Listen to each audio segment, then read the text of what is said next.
Hi guys, I'm Sarah, and today I'm going to be talking about the baby boomers generation and their experience in healthcare. So, baby boomers were born between 1946 and 1964, so this would make them between the ages of 57 and 75. It's important for our society to understand the needs of this cultural group in the healthcare setting as they're reaching an age where they're having to face more challenges with their health. So as you age, your cells and bodily functions start to deteriorate, which can lead to complications. So they're going through a lot of this, which we need to be understanding of and do what we can to help them through their situation. So an example of this is arthritis and joint replacements. So the average age of patients having joint replacements is between 60 and 61, according to this study. So it's important for us to be aware of what this generation is going through and how we can best help them through that process. So baby boomers tend to be more religious based off of their beliefs. So this can mean, going to church weekly or relying on prayer for anything that they're going through.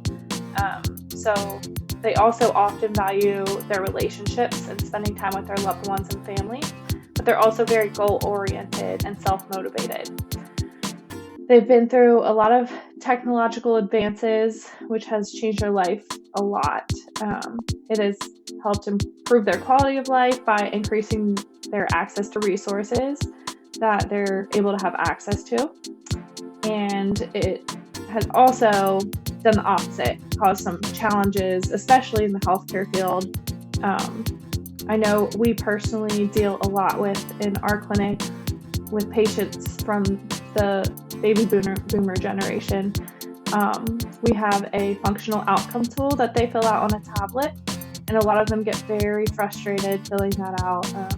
It's hard for them to figure out, so some people have been able to use technology to help them out throughout their lives, and then other people still are not very familiar with it, so it can cause some challenges there, as almost everything is electronic now.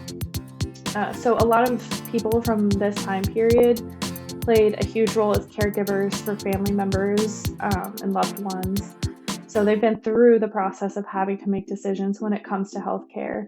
So this makes it important that we provide information and give these patients options and allow them to play an active role in making decisions based on their healthcare and letting them feel like they have a say in it. So, for example, if you have a patient that's going to an orthopedic surgeon and they're having knee pain, it's important to give them possible options, whether that be an injection, physical therapy, surgery, any other possible option, and explaining each of these options and maybe some pros and cons for them to think about, and just allowing the patient to have a part in deciding which option they feel would be the best for them based on the information provided to them.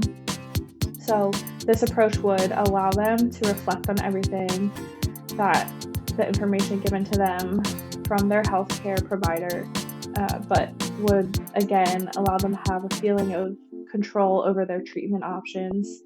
And in the long run, this will also allow them to have more respect and trust for the healthcare providers working with them. If a patient's not given explanations or treatment options, they might feel that they have no control over their outcome, and they might not respond as well to treatments due to feeling like they have a lack of say in their treatment. I think that the biggest cultural difference between my generation of the millennials versus the baby boomers is the fact that millennials were pretty much born with this technology. We haven't really had to deal with life without it. So we've kind of become reliant on it, really. Whether it be just Googling the answer to a simple question or typing an address into the GPS to get us to somewhere we've never been before. The baby boomer generation, they haven't always had this kind of technology to give them the answers whenever they need them. So they've had to, find different ways to coming up with answers on their own without relying on technology.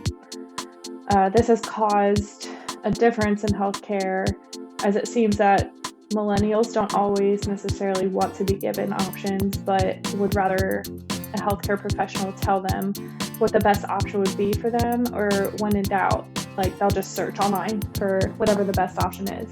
Whereas baby boomers, they'll think through the process. They'll outweigh the pros and the cons, and will come up with an answer or a decision on their own. Over time, you learn how to interact with these different patients and respond to which method works the best for them to provide them with the best communication and care possible. It also kind of affects the kind of connection that you have with the patients, as especially in the physical therapy field, you end up seeing the patients 2 to 3 times a week, and this can be for several months. So a lot of patients in the baby boomer generation, they love to talk about their life experiences. They love to share their life stories with us. And I mean, when you hear all these stories, it creates more of a personal connection as you get to know what your patients have been through, whereas other generations might not be as open to sharing their life experiences with you. So you just kind of have to adapt your communication with them based on what they're comfortable with sharing, and what will help them to be able to participate in physical therapy and, allow them to have the best possible outcome. So basically, the most important thing that we can do to help people from different generations is to be able to adjust our communication skills based on what will help them feel the most comfortable and provide them with the best possible care. That's all. Thank you.